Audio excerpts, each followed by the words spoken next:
And we're live. Good afternoon, everyone. What a pleasure it is to see Julie Carrick Dalton again, although we still haven't met in the flesh, which is a bummer. So I was really fond of her first book, which we might talk about. I thought it was very exciting. And her new book here, The Last Beekeeper, she's kindly, I think we sent you copies to sign, did we not? Maybe they've actually. Yeah, I think they should probably be there by now. Yeah. Excellent, right. But Julie is in some exotic spot at the moment. Where are you? I'm in the Dominican Republic. I live in Boston, but my husband and I are celebrating 30 years, so we decided to go somewhere fun. So this is my lovely backdrop of the ocean. Well, I didn't think it was Boston. Right. Well, anyway, but what a good place to talk about. What I guess the sort of publishing term for this is an eco-thriller. So obviously bees, their lives and potential demise, or even actual demise in this book, are really important. But Julie, let's go back for a moment and talk about Waiting for the Night Song, because I really loved that book, and that was the first time I had read you. Oh, thanks. Yeah, so I was so excited to do an event with you, and it was during high pandemic, and you were gracious enough to host me. So Waiting for the Night Song was my debut novel, and it was about an entomologist who was trying to convince people that an invasive beetle had moved into New Hampshire and was setting the stage for a forest fire. And there's, maybe a body buried somewhere in the woods and some, old secrets resurfacing. But in the backdrop of it, it was all about the rising temperatures in New Hampshire and how it changed a community over decades of slow burning rise in temperature. And I have been farming a piece of land in New Hampshire for about 15 years. And that's where that story came from, because my growing season actually had been extended by 22 days because of slow rising temperatures. So yeah, those eco-thriller ideas seem to be the things that capture my imagination. I was going to ask you, do you have personal, you say you're farming, but do you have a biology background or anything, or have you just kind of researched all the scientific aspects of the books? Well, I actually was a biochemistry major when I started out in college, but then I discovered journalism, and it just completely, my mind exploded. I'm like, oh, this is what I'm going to do. So I was a journalist for a long time. So I put the biochem aside, but I've always been really interested in science. And I've been really drawn, especially to soil science, to studying insects and forestry, and not in a formal way. But what happened was we have a family place in New Hampshire that was bordered by this huge stretch of gorgeous, pristine woods, and it went on the market to be timbered and developed. And we have bear and moose and deer that literally walk into my yard from this forest. It's a gorgeous tract of land. It has this brook that runs through it. And so I had this panic, and I partnered up with a friend who needed a barn for her horses, and I bought this tract of land to stop the timbering. And we built a barn together for her horses, and I started farming it. And I didn't know what the heck I was doing. I have absolutely no background in farming and no right to be farming. I didn't know what I was doing. I made a lot of mistakes, but I went back to Tufts University and got a certificate in sustainable agriculture. And over 15 years, I learned a lot. I sold my farm about a year ago, only because it was the right time for me. The land is safe. It's in the hands of my business partner. I sold it to her. And I feel like I did what I came to do, but working that land brought me really close to nature in a way I hadn't been since I was a kid. And it made me really kind of witness these things that are happening quietly. We think about climate change as, hurricanes and big forest fires and, rising tidal waters. But there's also a lot of slow elements. And that's what I tend to write about in my books, are the quiet, slow burning elements of climate change that we're already seeing all over the world. Well, we are. We're actually in the middle, of water crisis here in the Southwest, and it's becoming a major issue in Arizona, even in our homeowner association. We have 16 homes here in this little group that we live in. And one of them, we call him the neighborhood Nazi, really doesn't like Southwest landscaping. He wants everybody to keep grass, and has been rewriting the homeowner rules to increase the amount of grass that all of us are supposed to maintain. And, fortunately, I'm not alone in being outraged. We're actually looking at water rationing and so forth.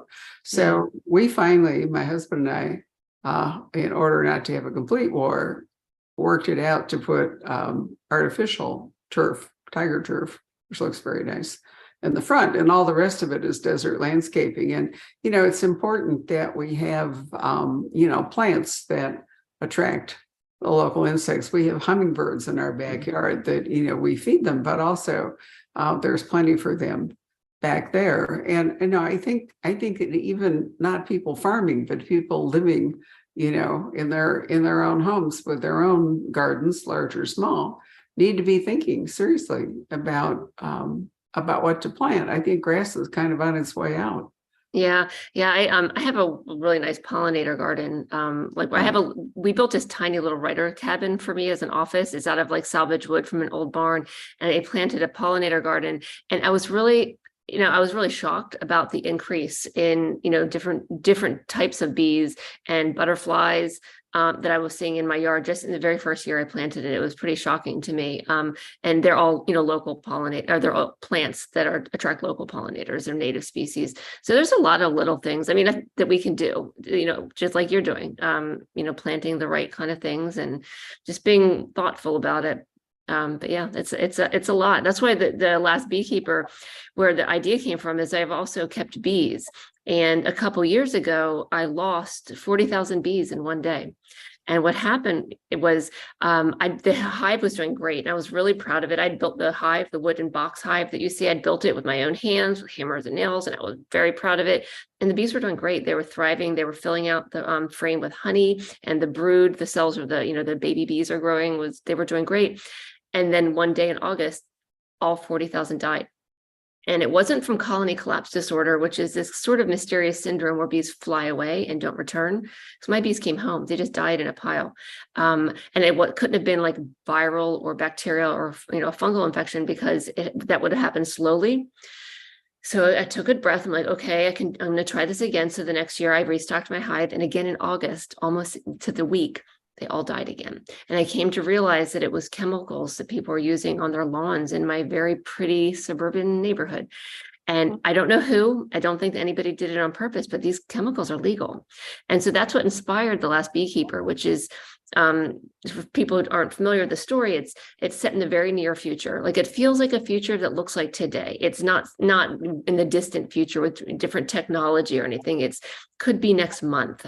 And what I set in place, something that speeds up the collapse of our pollinators, and we start losing them faster than we're expecting. Because even right now, we know we're losing them. You see the Save the Bees hashtag everywhere.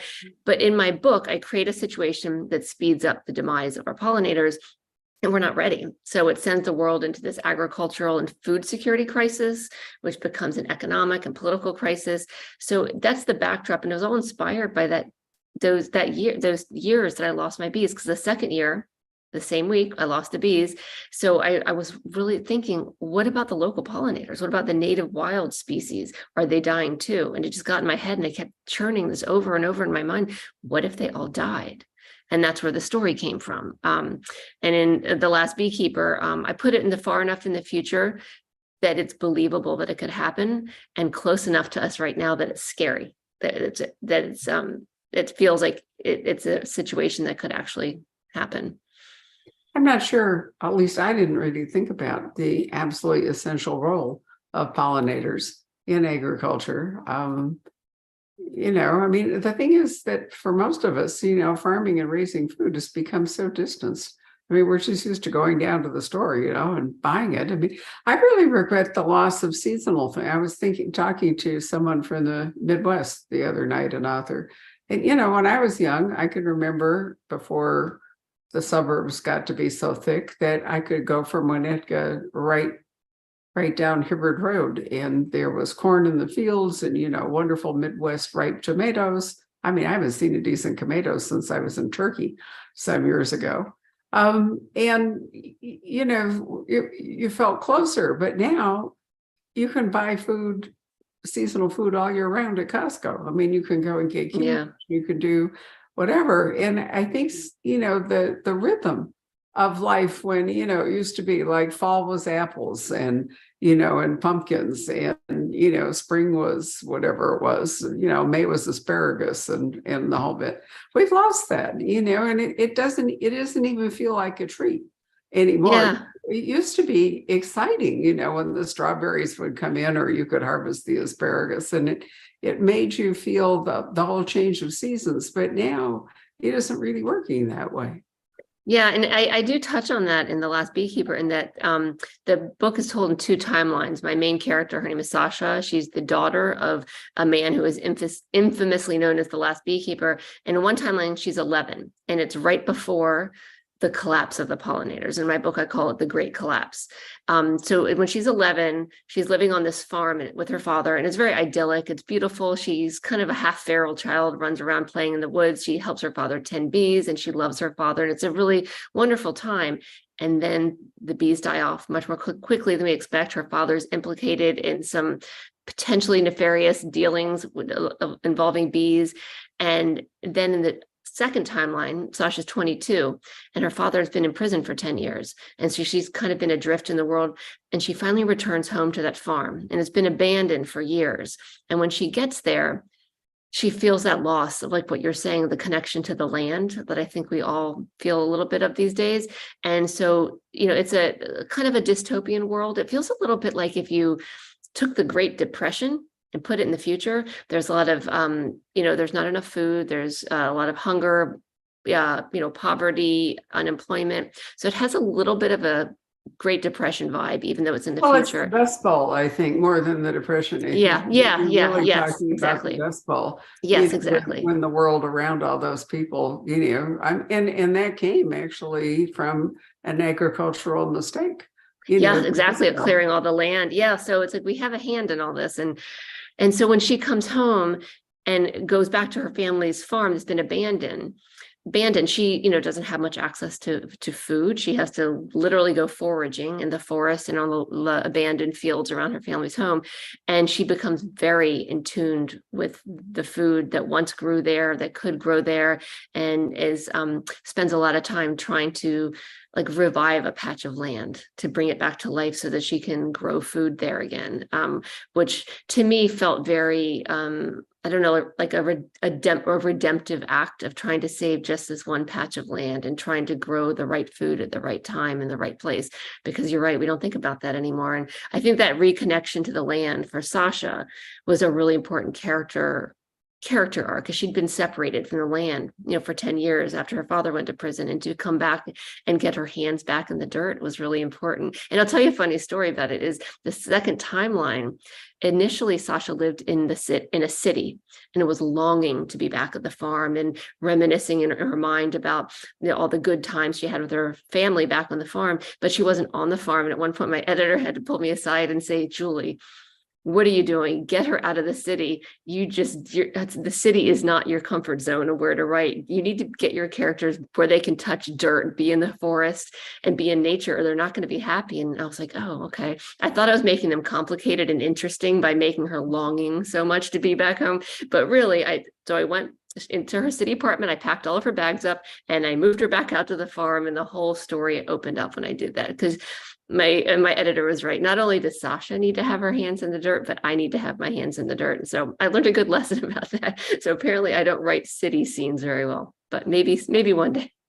Well, I think, part of it depends on the story you want to tell. And part of what you want to tell is the stubbornness of actual life. Yeah. And there was a wonderful mystery. I can't remember the name of it at this point. It doesn't really matter because it's not available. But I think he was Greenland. Pretty sure he was Icelandic or in Greenland. Anyway, a country that had a seed bank. And it was the first time I really thought about, because, they could keep it frozen. And it was the first time I really thought about, how important that would be to try to collect, seeds for all of the plants and so forth that, we're used to, whether they're flowers or whether they're grains or, whatever. In case there is some kind of apocalypse, to have a supply of all of this to try to, repopulate everything. So, I think there's always that sense of, can we repopulate it? If war devastates, can a population spring back? Look at the Ukraine, for example. What is it they're facing in the, however this war winds down? their land has been devastated. Yeah. Or look Yeah. at Chernobyl, where all kinds of strange things have happened, in a clearly toxic environment. There have been several books written recently about, there's still life in Chernobyl, but it's different, Yeah. because of the nuclear fallout and the pollution and so forth. So, your story is designed to, give us some kind of hope that in spite of this terrible thing that has happened with the pollinators, that there may There's be a hope. chance, to bring them back. Do you think that obviously it interests you, but do you think that the eco thriller got a big push from Delia Owens? Where the crawdads sing that people, because it was so popular, it did make people more aware of, that lifestyle? Yeah, I think it. I think in a lot of ways it did, because her character, I think, what was her, Kaya, I think, was the main character in that book. She was also this like half feral child that lived out in the wilderness, out in a marsh, and she was so connected to the land. And I think that Delia Owens did that so beautifully.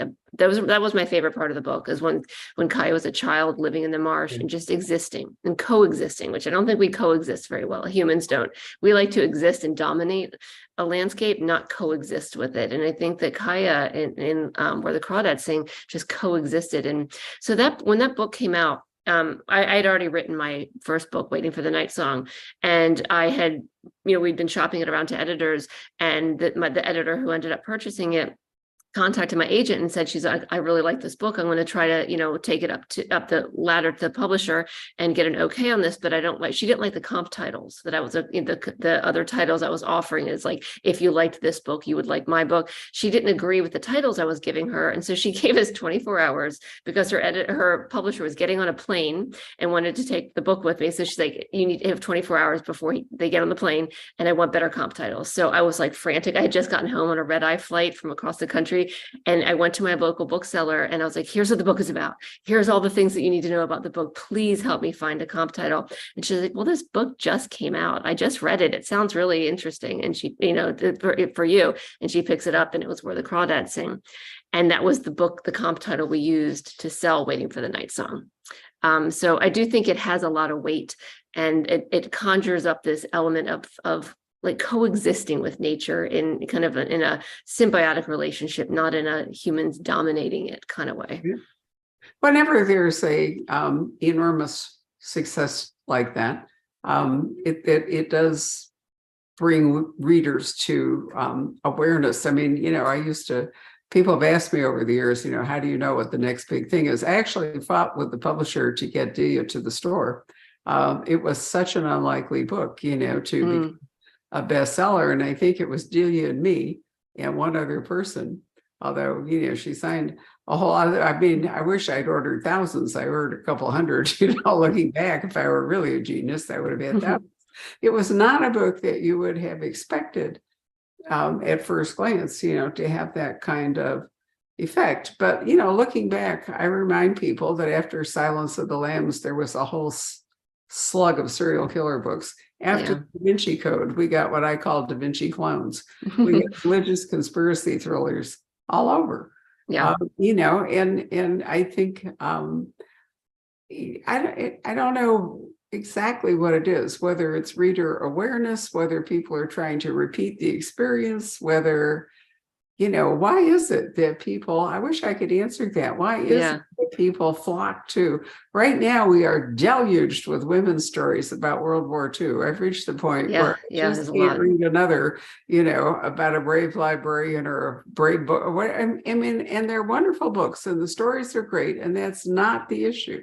There's just too many of them. But I realized as I was sitting writing my April newsletter, that all of a sudden in April and May, I've got 4 books about female serial killers and female rage. And I'm going to tie it back to the whole Harvey Weinstein Me Too thing. Yeah. Where, because serial killers were men, they were always men. And now here we are with triplet sisters or, whatever it is, females. Have you read The Change?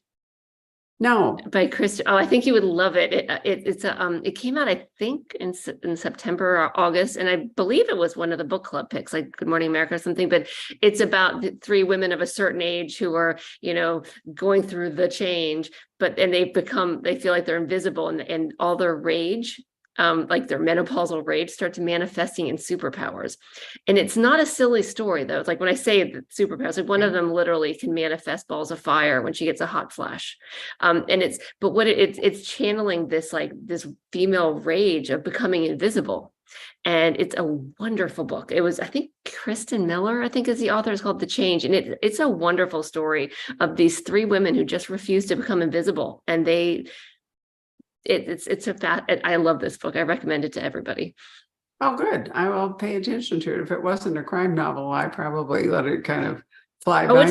It's a crime novel, because the three of them, the three of them team up to try to solve this, these missing girls these girls that are going missing in their community, but they're I don't throwaway isn't the right term, but they're like runaways or prostitutes, and nobody's paying attention to these girls either. So these women who think society thinks they're invisible take on the role of becoming the protectors of these girls who people think are invisible, and they try to hunt down who the killer is. And it's great. I think you would love it. From what I know of your reading taste, I think you'd love this book.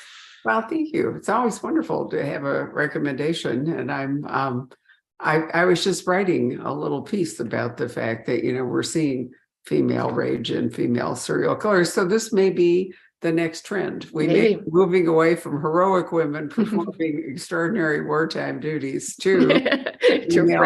And, I think it's not just the Me Too thing. I also think, part of this is aging, that, as we get older, there is this feeling, I think, oftentimes with men and women, that we become more, we become invisible, that people, kind of buy, which has given rise to yet another sort of slowly growing subcategory, which is the senior sleuth. Yeah. So, yes, I've seen a lot of that. Killers of a certain age. Oh, yes. I just got that. I haven't read it yet, but I just got it. Yeah, it used to be that we only had Dorothy Gilman's Mrs. Halifax, but now, we have Deanna, and Spencer Quinn is coming out with a book from your publisher, in point of fact, in July. I think it's called Mrs. Plansky. Mrs. Plansky's. Oh, I don't know about that one.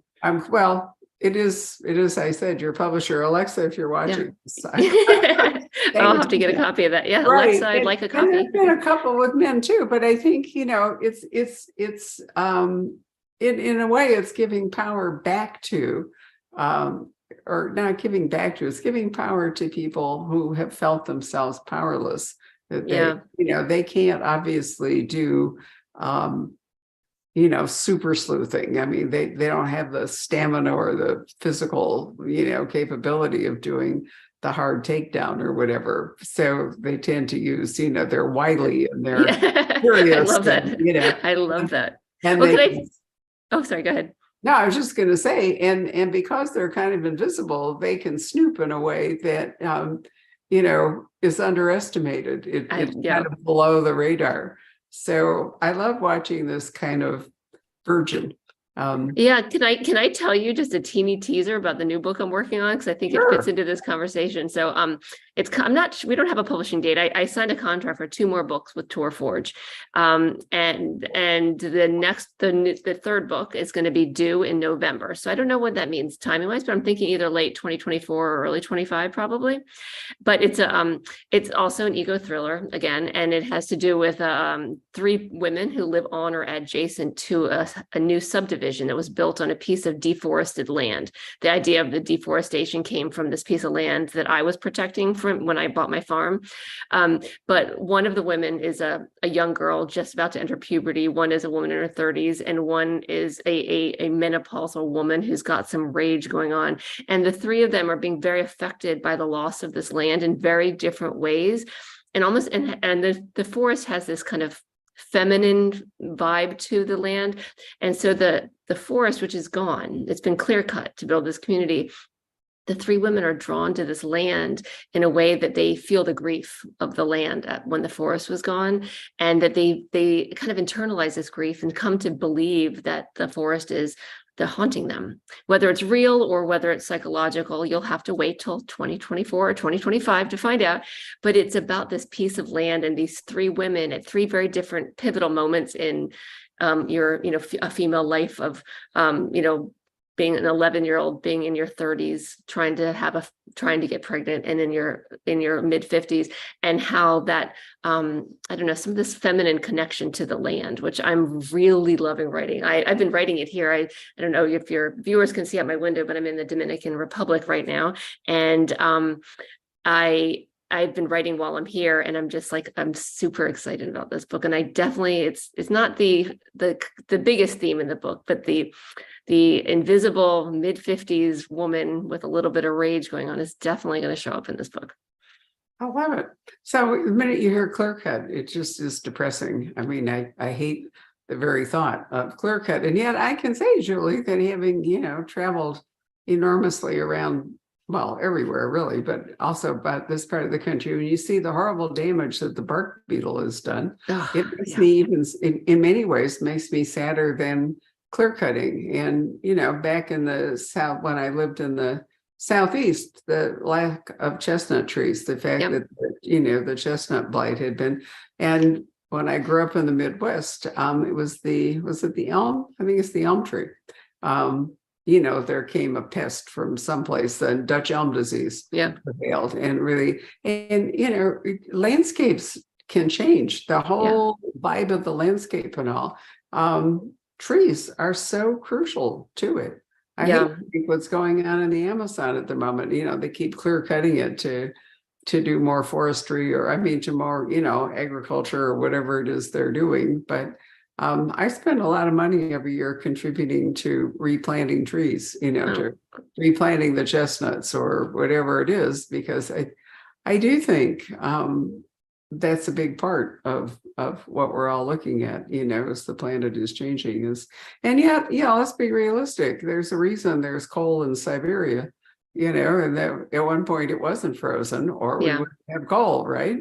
So, and I think also, like when you talk about all these different changes in different, ecosystems, that in the end, the earth is going to be fine. Everything we're doing to the earth is horrible, with the fossil fuels and not treating our planet very well. But in the end, the earth is going to be fine. It's going to recover. It's just, will we, when we talk about saving the planet, we're not saving the planet. We don't have the capacity to save this planet. What we're doing is trying to save ourselves. And even saving the bees, like people's, like in my book, saving the bees, it's saving us. We're trying to save ourselves, because when we're gone from this planet, it's going to heal, from all Chernobyl, from all the different things we've done to this planet. Eventually, it's going to come back to equilibrium, and the planet's going to be just fine.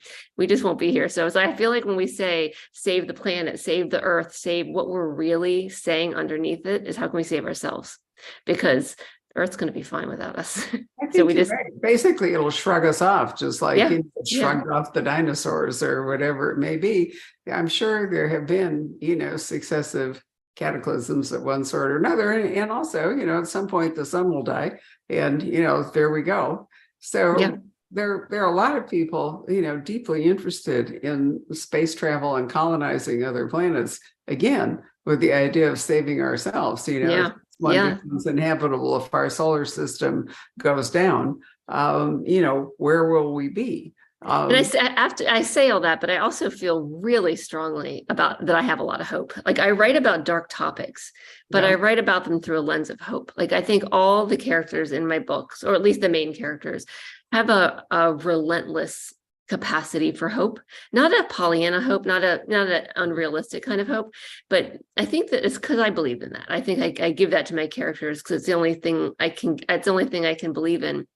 But I think that as much, disaster as we're facing in the future, there's so much that's worth fighting for, so much worth, like if we just sit around being grief stricken about what we're losing, we don't see the things that are still there to fight for. And I think all of my books, I feel very strongly like that's kind of an underlying theme, whether I think about it consciously or not. It's about this, there's a lot of really bad stuff going on, and we're responsible for so much of it, and we can do so much better. But instead of just getting paralyzed by the grief or the fear, we also need to be like I'm looking at, this window behind me. There's a lot of beauty left in this world and so much worth fighting for.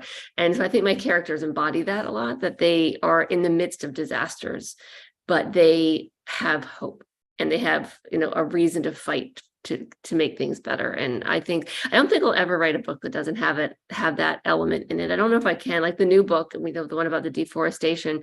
I feel like there's also a really hopeful story for the characters.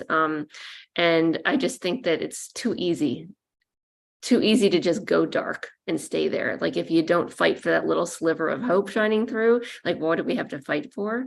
So I will, as dark as my books can get, there's always going to be a little light shining in with some hope.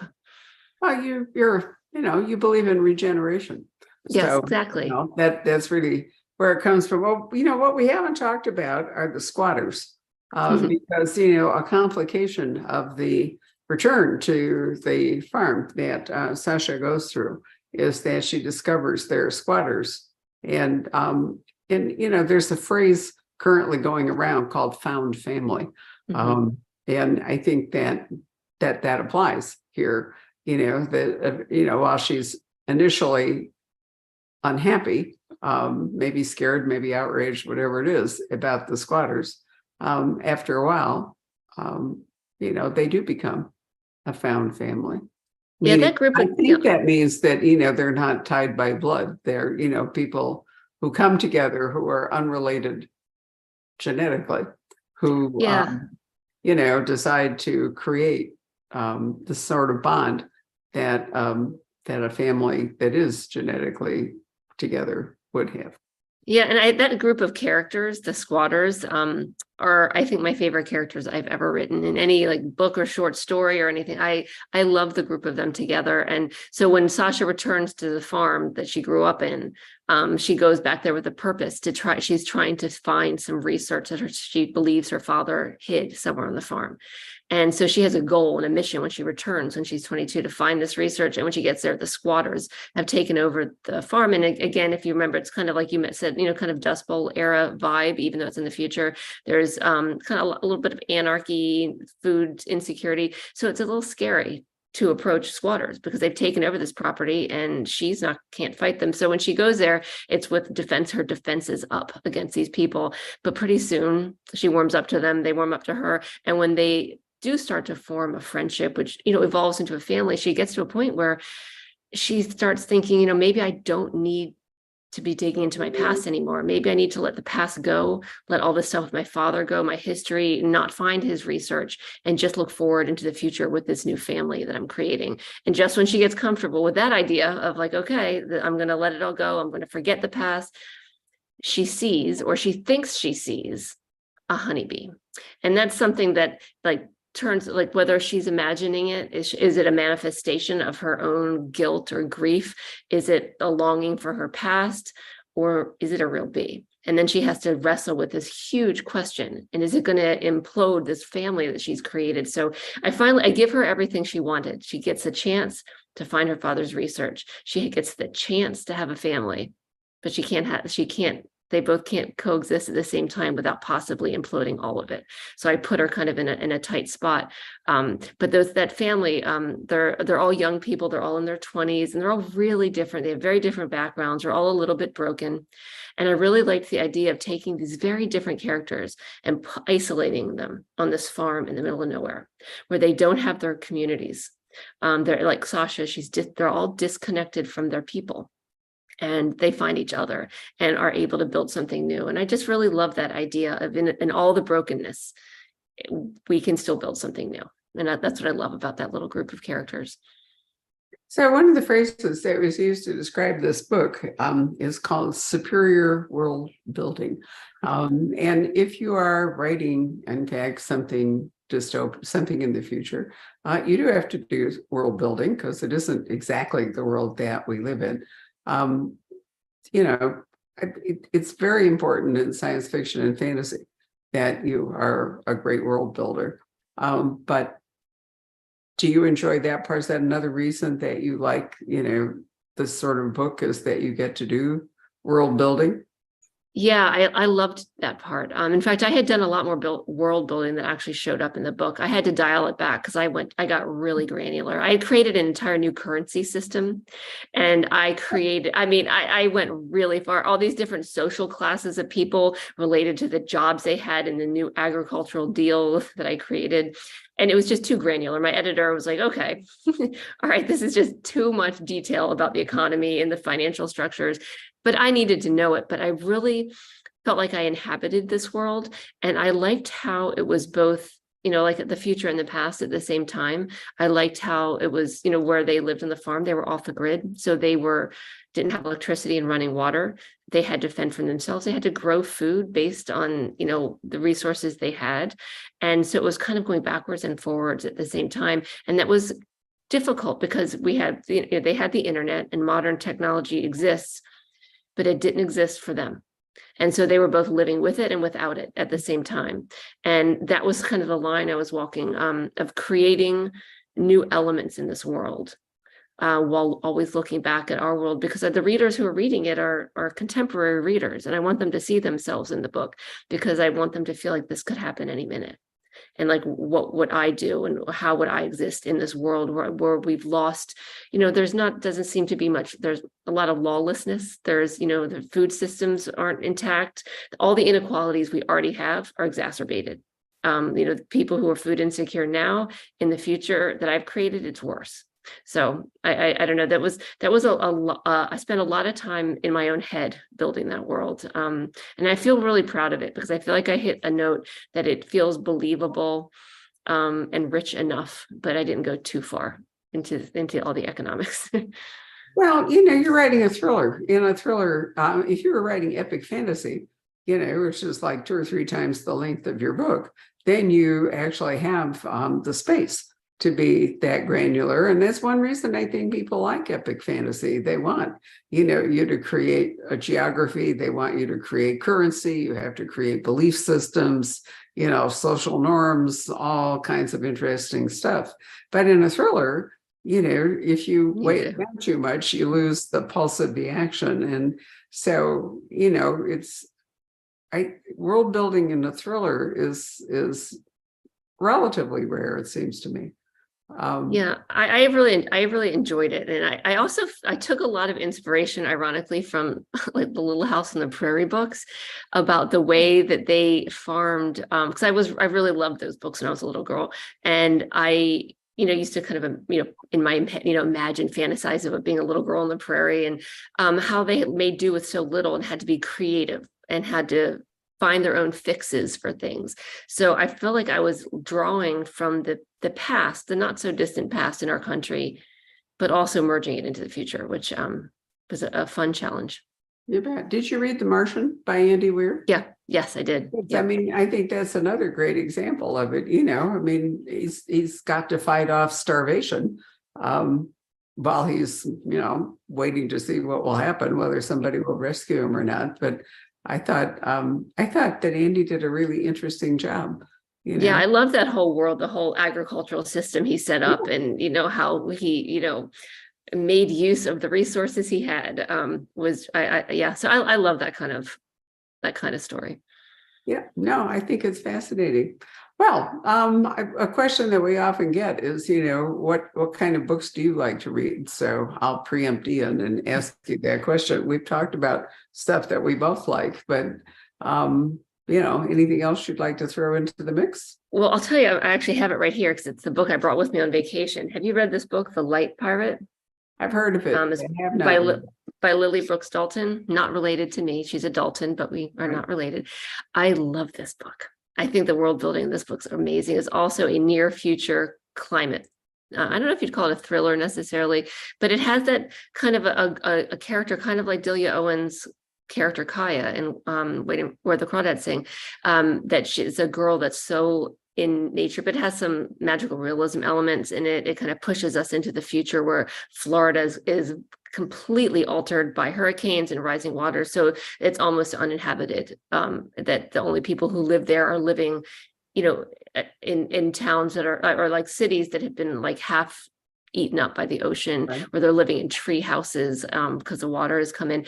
It's a beautifully written story about human resilience, and about the love of the land and hope. It's, I guess that's why I always go back to. I think that's why I'm drawn to it. But I think it's a gorgeous novel.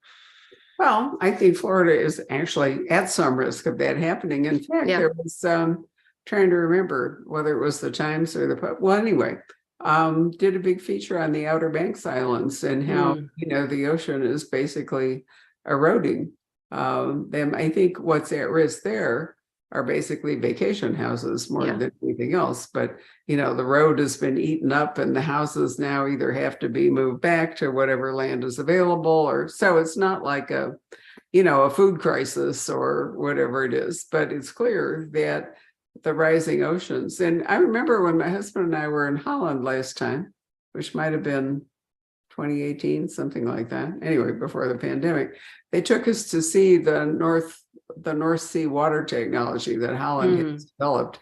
And, in that made it clear that whatever the plane of the earth is, as the Greenland ice cap is melting, Greenland is rising, which means that Holland is sinking.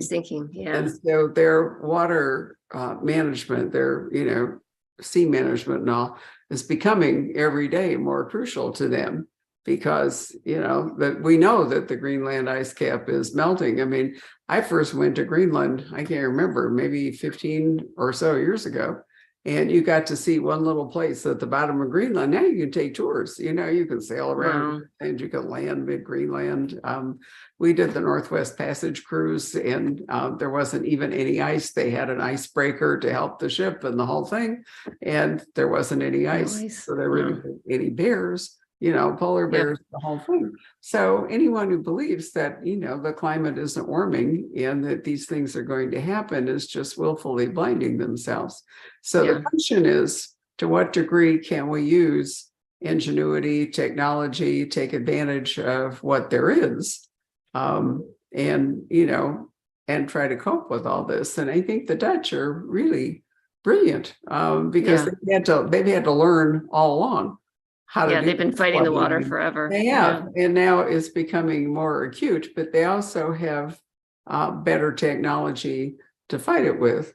So it'll be kind of interesting to see. But if you go to Holland, it's really worth going up to. I'm trying to remember what it's called, but anyway, there's a whole sort of North Sea barrier thing that they have done, which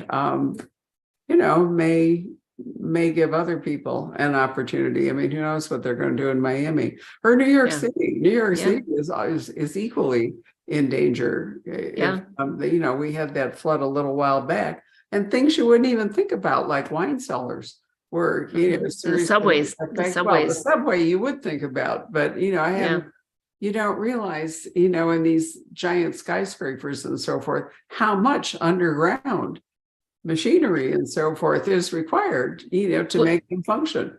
You know what we have going on in Boston, where I'm from, that Boston was used to be like two hills, and one of the hills was kind of flattened and filled in a flatter area so that we could have more land. And so the water, it's very wet underground. We filled the land and then built Boston proper, like Boston's Back Bay, and the iconic area where the common is. But what they did is they took these pylons, these wooden like pine, beams, and they put them into the ground. And so they could, because the ground was so soft and wet, so they could find harder ground underneath. And then they built the homes on slabs on top of these pylons. So water has remained under there forever, and it actually preserves the pine. This, I guess it's seawater, I don't, but it's preserving the pine. It's like it, but our water's changing, and it's actually drying out in this part, and those beams that have been underwater for centuries are being exposed to air, and they're rotting. So these iconic buildings in Boston are cracking. Their foundations are cracking. You can see it in some places, and they're having to do go to extraordinary measures to shore up so many buildings in Boston because of this. Well, that's what happens when they bring up shipwrecks. The Mary Rose. Yes. Once, and there's a marvelous one in the harbor in Stockholm that has its own museum, which the name of which temporarily escapes me, but it was a Swedish ship that went down, and they have to keep it in salt water or otherwise it happens. But that's what's going on in Venice. I'm from Chicago, and people don't realize that Chicago was basically built on mud. Oh, really? I didn't know that. Yeah, it was Chicago in Indian means something like place of the pigs. And tremendous amount of slippery land, water, whatever it is. And so I think those same kind of problems will start to change. And, if there's a change between salt water and fresh water, it will make a big difference. So, it's going on all around us, but I think that, the planet has always evolved. It's gone from hot to cold and, little ice age to heat in the whole bit. And as you say, the question is, what's the human tolerance for all changing conditions? And, we are mammals that may not be able to adapt to very high temperature. And, what will that do? But, the pace of it is accelerated, which makes it scarier. Because those kinds of changes used to take place over millennia, and now they're taking place in centuries, and may even begin to be measured in decades.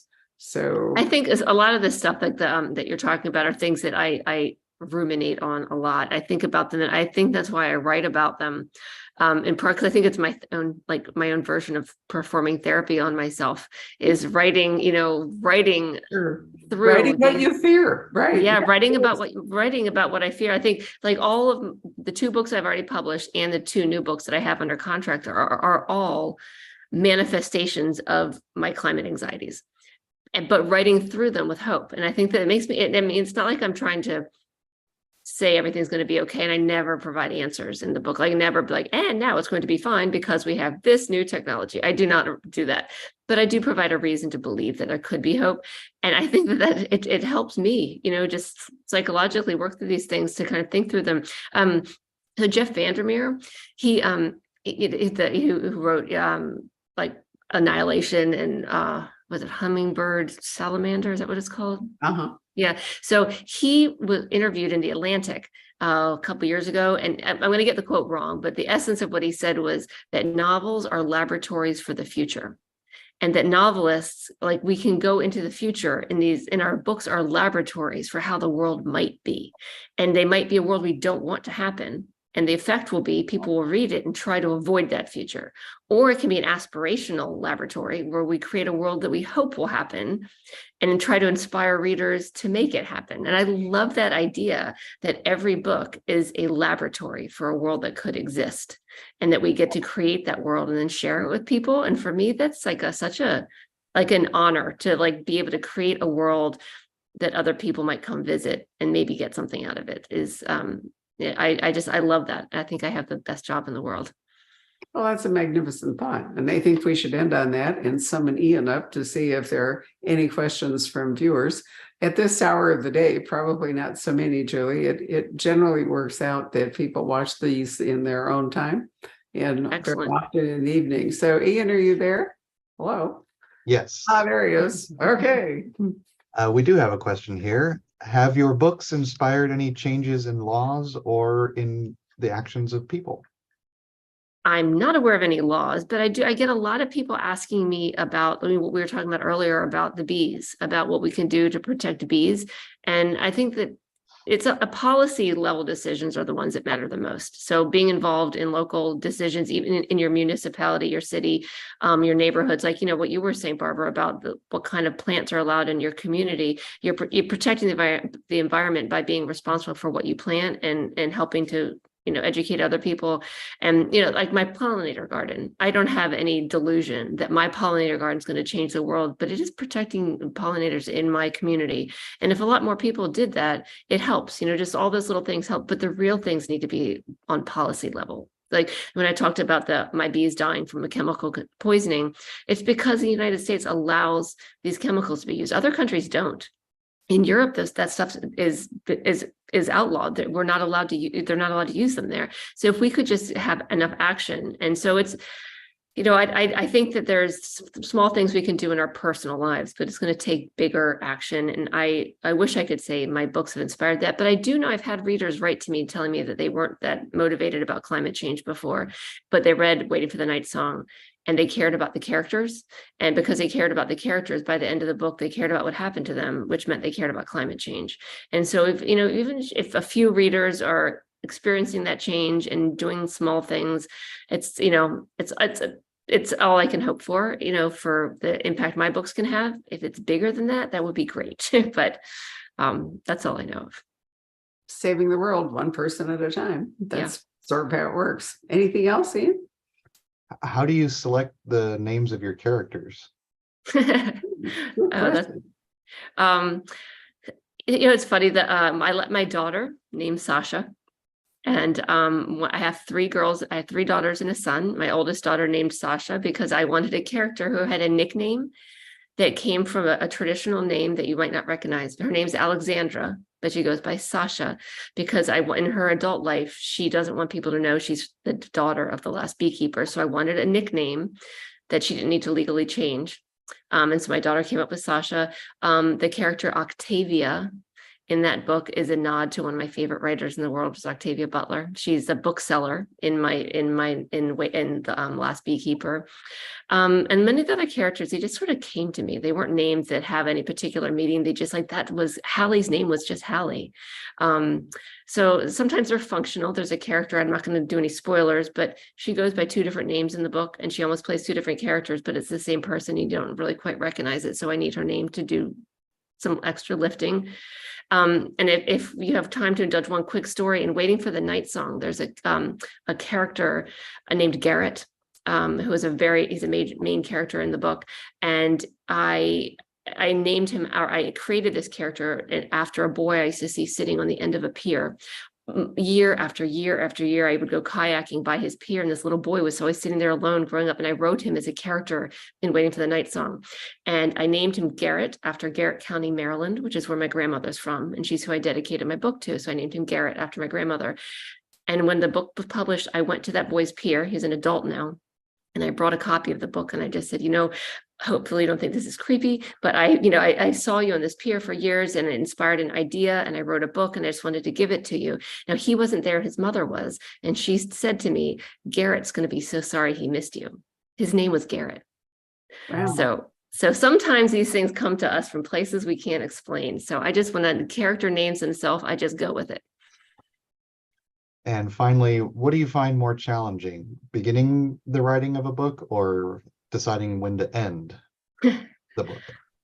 That's a good question. With the 2 books that I've completed, there are 2 different answers. Waiting for the Night Song, I didn't know how it was going to end. I wrote the ending of that book 8 different times. I mean, I don't mean just tweaking it. Like it had 8 different endings. Wow. But The Last Beekeeper, I always knew exactly how this book was going to end. And I wrote the book towards that ending. Like everything as I was writing to get to this scene that was going to satisfy all the arcs and all the characters. And I find that a much more satisfying way to write.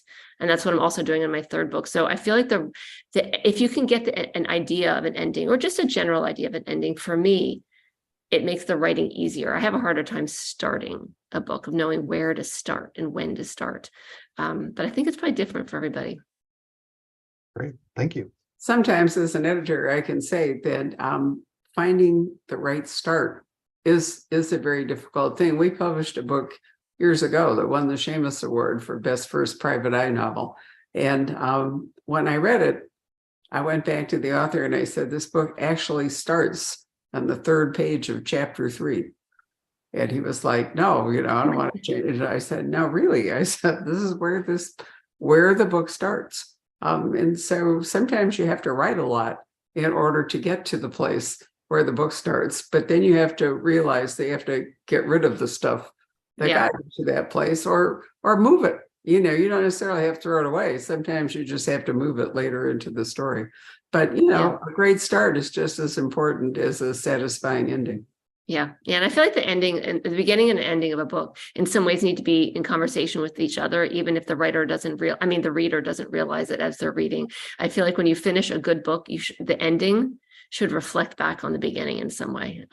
Which It to me, needs those to are be the as most, good as the beginning. Yeah, So yeah. yes, you're right. It needs to reflect back, but it also needs to be as good as the beginning. And many books sink because the ending doesn't live up to the promise of, of the they book. always say, the opening of a book sells that book, but the ending of it sells your next book. Like if people don't like the ending of your book, they're not going to buy your next one. So you got to hook them on those first pages to buy the first book. But if your ending stinks, they're not going to buy the second one. Well, that certainly seems like the place we ought to end this conversation. Very nice. Thank you for feeding us that line. So let me remind you again, we've been talking about The Last Beekeeper. We have autographed copies either in the store or momentarily arriving at the store, which I urge you to buy. And thank you very much for spending time with us, Julie. Always a pleasure. I'll look forward to your third book. So Thank you. This has been fun. everybody, thank you.